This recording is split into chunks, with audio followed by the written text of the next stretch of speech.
day a dot. What book are we going to read? One day a dot. Okay. So this is the book One Day a Dot. This is what it looks like with the dust jacket on. I'm going to take that off because it slips when I'm trying to read it. But if you are interested in getting this book yourself, this is what it looks like. One Day a Dot. It's written by Ian Lendler, and it's illustrated by Shelley Paroline and Brandon Lamb.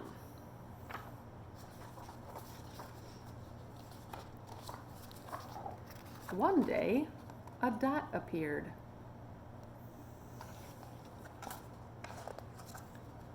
And it was so excited to be there that it burst.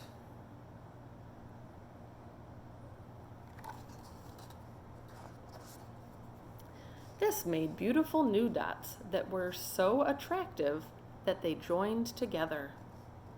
And then there was light. The light made even more dots in colors never seen before. And these got together as well and formed dots of every size. One of these new dots, the third one from the sun, was a very special shade of blue. The third dot from the sun, what do you think that is? Do you know what it is? Water. It's water. But what do you think the dot is? If it's 3 dots from the sun? Think maybe it's Earth? Mm-hmm. The blue was because it was covered with water. You're right. And when the warm yellow light mixed with the blue water, it made something new. Something alive. Something alive? The green dot was lonely, so it started a family. And this family started a game called Catch the Light. The rules were simple. If you caught enough light, you stayed alive. But being a dot wasn't always enough to help you win. So the dots did something new. They made shapes. So here's the lonely green dot. And then it started a family. And then here it is playing Catch the Light. And now it makes new shapes. See?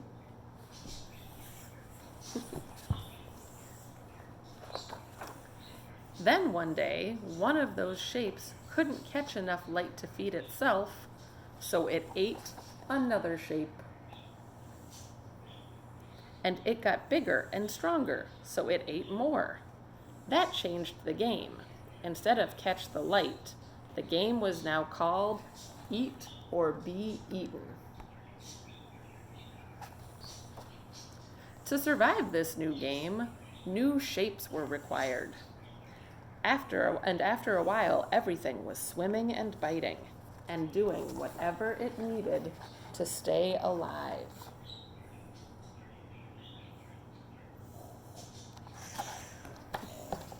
Is this boring for you? Then one day, to escape the game, one of those creatures climbed out of the water.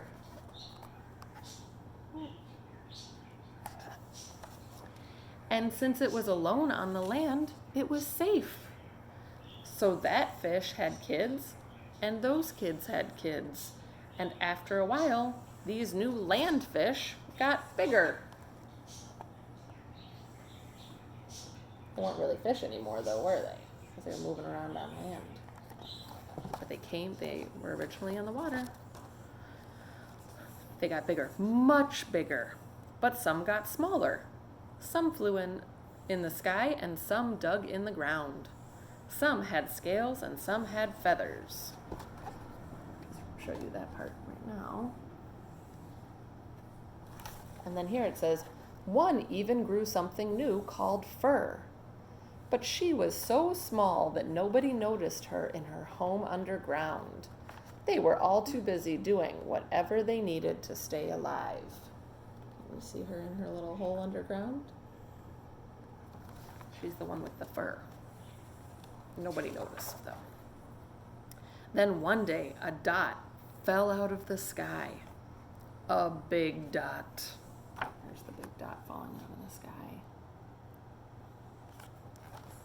When the big dot hit the blue dot, the explosion turned the whole sky red. The world was on fire. And all the... Can you back up so they can see? And all the land fish burned. But one thing survived. What do you think survived? The fur. The one with the fur? Let's see.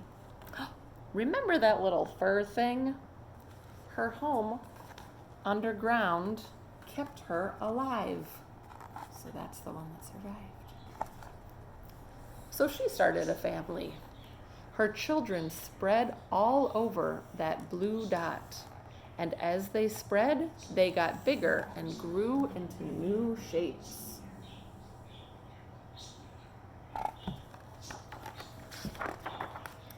Some grew teeth and some grew claws.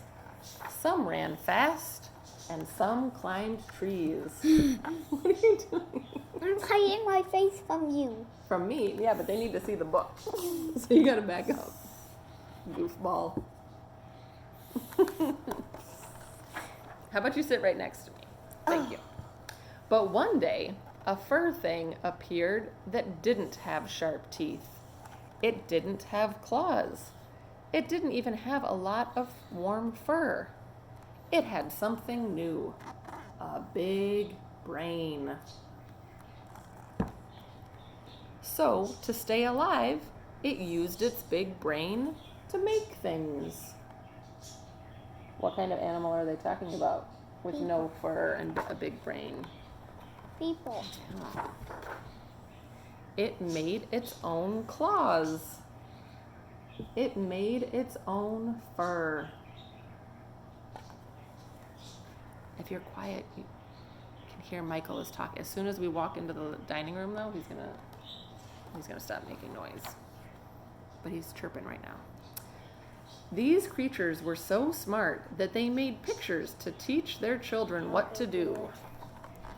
That made their children even smarter. Yep, did you see? He just went into the dining room and Michael stopped chirping. He chirps when he's alone. It's his alone activity. Much smarter. After a while, these creatures could make big things and little things. What do you think that big thing is that they're making?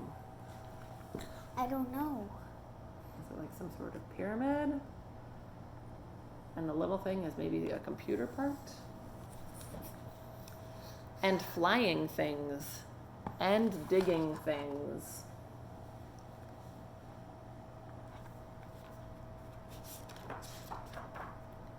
Whatever they needed to stay alive. And just like the black dot and the green dot and the land fish and the fur things before them, these creatures made more of themselves. They had families.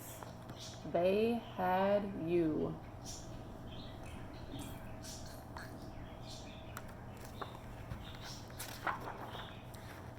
These amazing creatures could make anything and learn everything.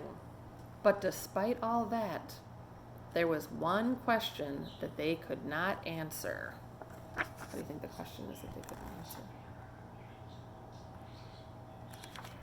The question is, where did that first dot come from? And then I'm not going to go through all of it right now because it's really small and hard to see, and this video is getting a little long. But this is the timeline.